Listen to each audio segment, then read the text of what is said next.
एक शांत गांव था। वहां सन्ना नाम की एक 20 साल की युवती रहती थी। सना बहुत मासूम थी और उसका दिल दया से भरा हुआ था। वह अपने माता पिता के साथ बहुत खुशी खुशी रहती थी। हालांकि उस गांव के किनारे एक बहुत ही घना जंगल था। उस जंगल के बारे में गांव के लोग कई डरावनी कहानियां सुनाते थे। लोग उसे शापित जंगल कहते थे। सबका मानना था कि जो कोई भी वहां जाता है वह कभी वापस नहीं आता और वहां बुरी शक्तियां घूमती रहती हैं।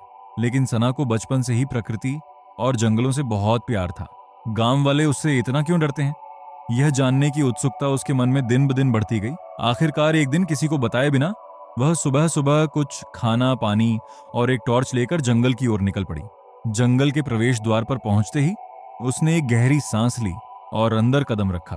अंदर बड़े बड़े पेड़ और पक्षियों की चहचहाहट के साथ जंगल बहुत ही सुहावना लग रहा था। सना को लगा कि गांव वाले जो कह रहे थे वह शायद झूठ था। चलते चलते करीब 1 घंटा बीत गया। तभी उसे महसूस हुआ कि कोई पीछे से उसे देख रहा है। उसने तुरंत पीछे मुड़कर देखा लेकिन वहां कोई नहीं था। उसे लगा कि यह उसका वहम है। लेकिन जैसे ही वह आगे बढ़ी उसे सूखे पत्तों पर किसी के चलने की आवाज साफ सुनाई दी। सना अचानक पीछे मुड़ी।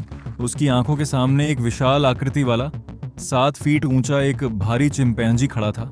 उसकी आंखों में एक अजीब सी चमक थी। उस भयानक रूप को देखकर सन्ना के होश उड़ गए। वह डर के मारे कांपने लगी कि कहीं वह उस पर हमला ना कर दे।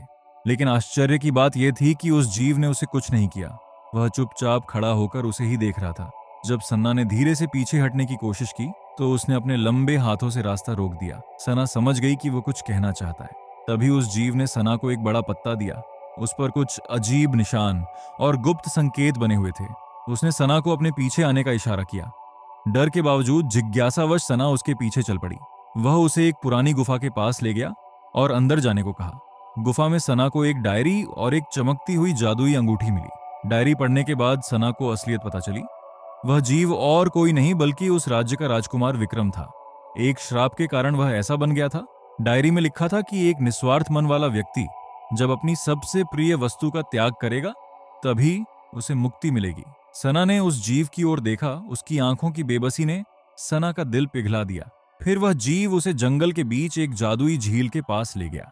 उस झील से एक गंभीर आवाज गूंजी, बालिका, अगर तुम इसकी मदद करना चाहती हो तो तुम्हें अपने जीवन की सबसे कीमती चीज की बलि देनी होगी। वह त्याग तुम्हारा अतीत हो सकता है या तुम्हारी पहचान। क्या तुम तैयार हो? सना ने एक पल के लिए सोचा। उसे अपने माता पिता और अपने सपने याद आए। लेकिन एक जीव के दर्द के सामने उसे अपनी खुशी छोटी लगी और वह त्याग के लिए तैयार हो गई। तुरंत झील से एक रोशनी निकली और उसे चारों ओर से घेर लिया। वह जीव इंसान के रूप में बदलने लगा। कुछ ही देर में विक्रम एक सुंदर युवक बन गया। लेकिन सना की आंखों में सूनापन छा गया। वह अपना अतीत और अपने लोगों को पूरी तरह भूल चुकी थी। विक्रम ने बड़े आभार के साथ उसका हाथ थाम लिया। लेकिन श्राप अभी पूरी तरह खत्म नहीं हुआ था। हालांकि उसे इंसानी रूप मिल गया था लेकिन लोग उसे पहचान नहीं पाए। झील ने बताया कि इस श्राप के पीछे पुराने कर्मों का हाथ है। श्राप को पूरी तरह खत्म करने के लिए और विक्रम को आजाद करने के लिए सना को अपनी आत्मा की इच्छाओं और अपने व्यक्तित्व का भी त्याग करना होगा। इसका मतलब था कि वे केवल विक्रम के लिए जीने वाली एक परछाई बनकर रह जाएगी। सना इसके लिए भी राजी हो गई। उसकी निस्वार्थता देखकर झील ने अंतिम प्रक्रिया पूरी की। विक्रम को श्राप से मुक्ति मिल गई।